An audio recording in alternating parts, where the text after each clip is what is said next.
ये कहानी शुरुआत होती है राजस्थान के कोटा शहर से, आरकेपुरम थाना क्षेत्र का आंवली रोजड़ी इलाका, जहां बाहर से देखने पर सब कुछ एक परफेक्ट फैमिली जैसा लगता था।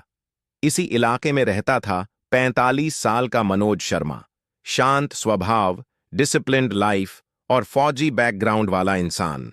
मनोज मूल रूप से किशनगढ़ का रहने वाला था और इंडियन आर्मी में क्लर्क की पोस्ट पर काम कर चुका था।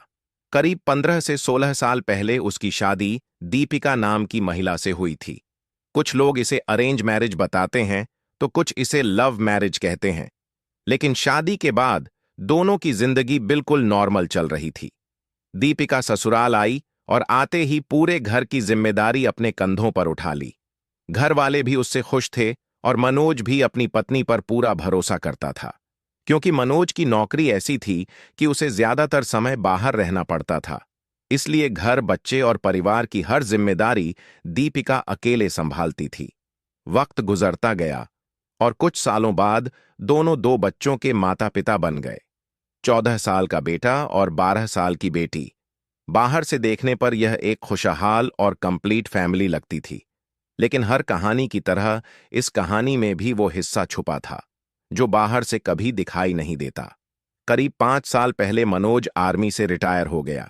रिटायरमेंट के बाद उसने सोचा कि अब पूरा परिवार साथ रहेगा, इसलिए वह पत्नी और बच्चों को लेकर कोटा शिफ्ट हो गया।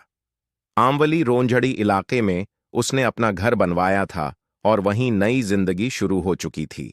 लेकिन कोटा जैसे शहर में सिर्फ पेंशन के भरोसे घर चलाना आसान नहीं था।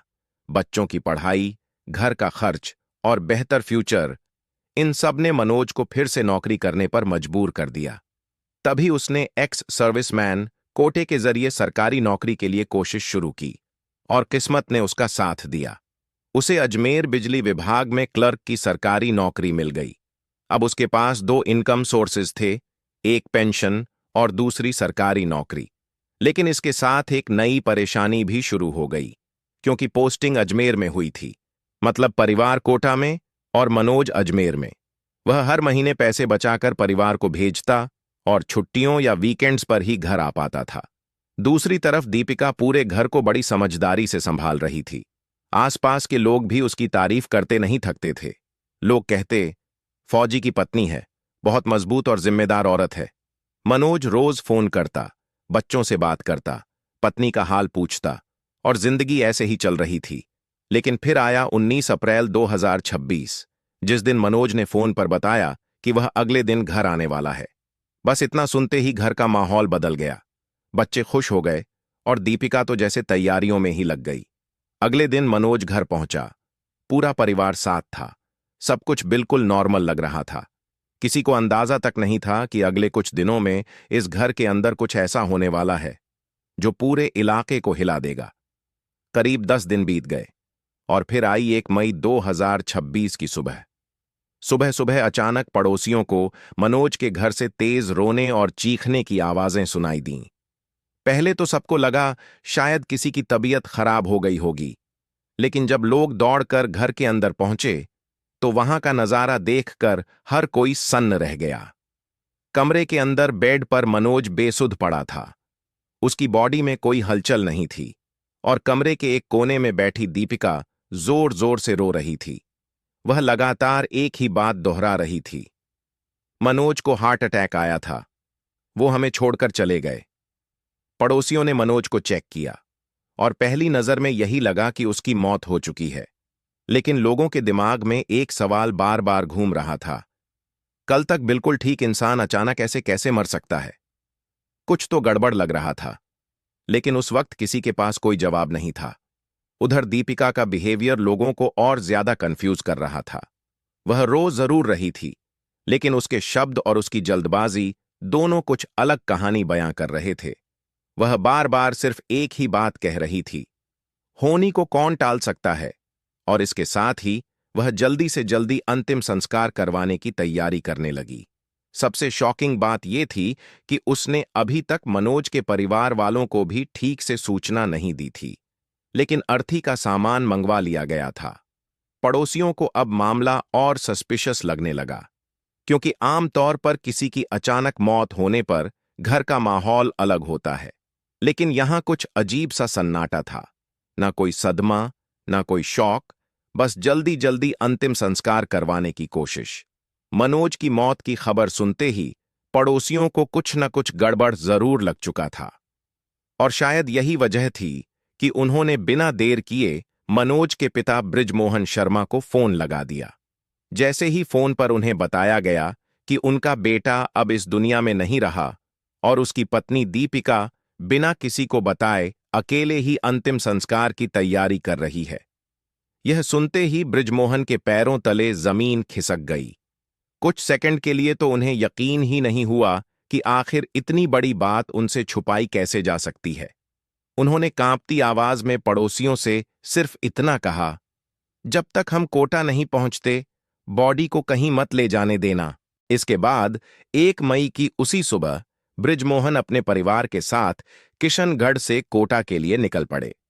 उधर कोटा में दीपिका ने मानो सब कुछ पहले से प्लान कर रखा था। घर में अर्थी का सामान आ चुका था, कुछ लोगों को अंतिम संस्कार के लिए बुला लिया गया था, और वह हर हाल में बॉडी को जल्दी से जल्दी श्मशान ले जाना चाहती थी। लेकिन अब पड़ोसियों को भी उसकी जल्दबाजी बहुत अजीब लग रही थी। उन्हें समझ आ चुका था कि मामला सिर्फ हार्ट अटैक का नहीं है, इसलिए उन्होंने बड़ी समझदारी दिखाते हुए साफ मना कर दिया कि जब तक मनोज के पिता नहीं आते तब तक बॉडी घर से बाहर नहीं जाएगी। दीपिका बार बार लोगों को समझाने की कोशिश कर रही थी। अब जो होना था वो हो गया, देर करने से क्या फायदा। लेकिन मोहल्ले वालों ने उसकी एक नहीं सुनी, क्योंकि उन्हें महसूस हो चुका था कि इस घर के अंदर कुछ ऐसा हुआ है जिसे छुपाने की कोशिश की जा रही है, और शायद अगर उस दिन पड़ोसी हिम्मत ना दिखाते तो यह पूरा मामला हमेशा के लिए राख में दब जाता। कुछ घंटों बाद आखिरकार बृजमोहन अपनी फैमिली के साथ वहां पहुंच गए। जैसे ही दीपिका ने उन्हें घर के अंदर आते देखा, उसके चेहरे का रंग उड़ गया, क्योंकि उसने तो उन्हें खबर तक नहीं दी थी।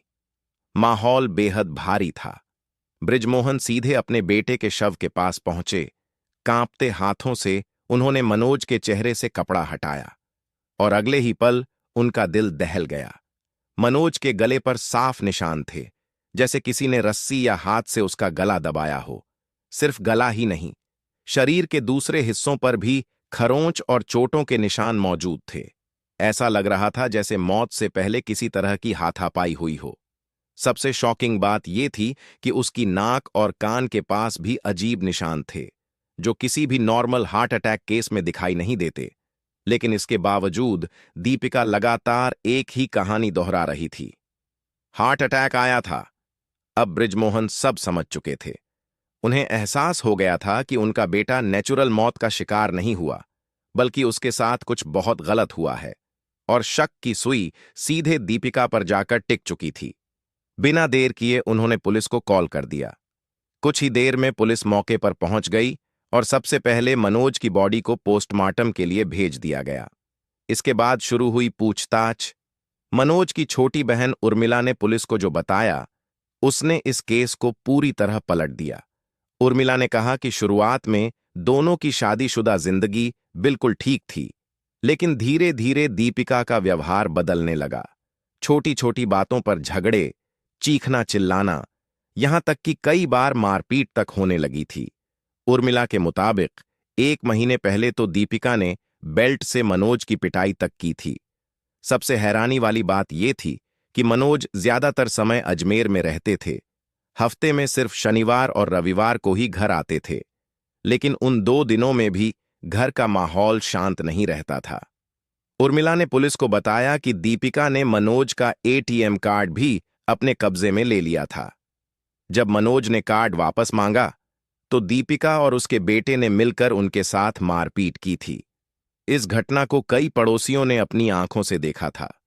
उर्मिला ने आगे बताया कि जब उसे इन झगड़ों के बारे में पता चला तो उसने एक रिश्तेदार को मनोज के घर भेजा था, लेकिन वहां जो देखा गया उसने सबको शॉक कर दिया। रिश्तेदार ने घर के अंदर एक अनजान आदमी को बैठे देखा, और जैसे ही उसने खुद को परिवार का सदस्य बताया, वह आदमी तुरंत वहां से निकल गया। यह बात सुनकर पुलिस अब और ज्यादा अलर्ट हो चुकी थी। फिर सामने आई एक और डिस्टर्बिंग जानकारी। इस घटना के सिर्फ 4 से 5 दिन बाद मनोज की अचानक तबीयत बिगड़ गई थी। उन्हें कोटा के एक प्राइवेट हॉस्पिटल में भर्ती कराया गया था। कुछ दिन इलाज चला, फिर वह ठीक होकर वापस नौकरी पर लौट गए। लेकिन अब सवाल उठ रहा था, क्या वह सच में बीमार थे या उनके साथ पहले भी कुछ करने की कोशिश की गई थी? उर्मिला ने पुलिस को साफ शब्दों में कहा।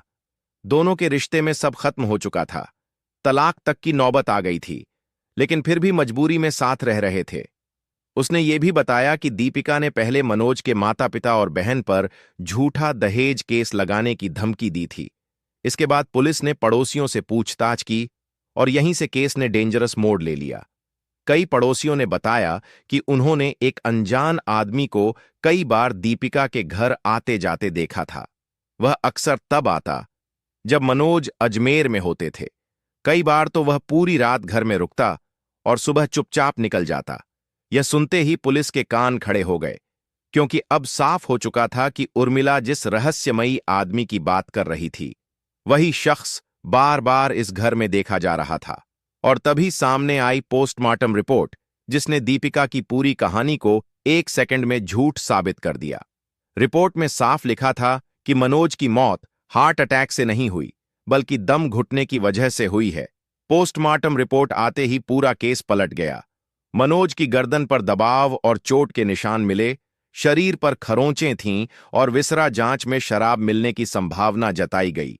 मतलब साफ था, यह हार्ट अटैक नहीं बल्कि प्लान्ड मर्डर था। पुलिस ने जब दीपिका से सख्ती से पूछताछ की तो वह टूट गई और उसने अपना जुर्म कबूल कर लिया। उसने बताया कि उसका अपने पति के दोस्त देवेश के साथ पिछले 4 साल से अफेयर चल रहा था। मनोज को देवेश पर बहुत भरोसा था, लेकिन उसी भरोसे का फायदा उठाकर देवेश ने दीपिका से रिश्ता बना लिया। 30 अप्रैल की रात दीपिका ने देवेश और उसके दोस्त विष्णु को घर बुलाया। तीनों ने मिलकर पहले मनोज को शराब पिलाई और जब वह बेसुध हो गया तो दीपिका ने अपना दुपट्टा देकर कहा, इसका काम खत्म कर दो। जिसके बाद देवेश ने गला घोंटकर मनोज की हत्या कर दी। फिर तीनों ने इसे हार्ट अटैक दिखाने के लिए बॉडी को बेड पर लिटा दिया। लेकिन दीपिका की जल्दबाजी और पड़ोसियों की समझदारी ने पूरा राज खोल दिया। फिलहाल दीपिका, देवेश और विष्णु जेल में हैं और यह केस एक बार फिर साबित करता है कि सबसे खतरनाक धोखा अक्सर अपने ही देते हैं। दोस्तों, यह था क्राइम डायरीज का एक और खौफनाक अध्याय। अगर आपको हमारी मेहनत पसंद आई है तो कृपया इस वीडियो को लाइक और शेयर करें। अगर आपने क्राइम डायरीज चैनल को अभी तक सब्सक्राइब नहीं किया है तो कृपया जल्दी से चैनल को सब्सक्राइब कर लें। हमारी नवीनतम वीडियो की अपडेट के लिए बेल आइकॉन दबाएं और नोटिफिकेशन भी ऑन करें। क्राइम की दुनिया से जुड़ी ऐसी ही सच्ची कहानियों के लिए हमारे साथ जुड़े रहें। धन्यवाद।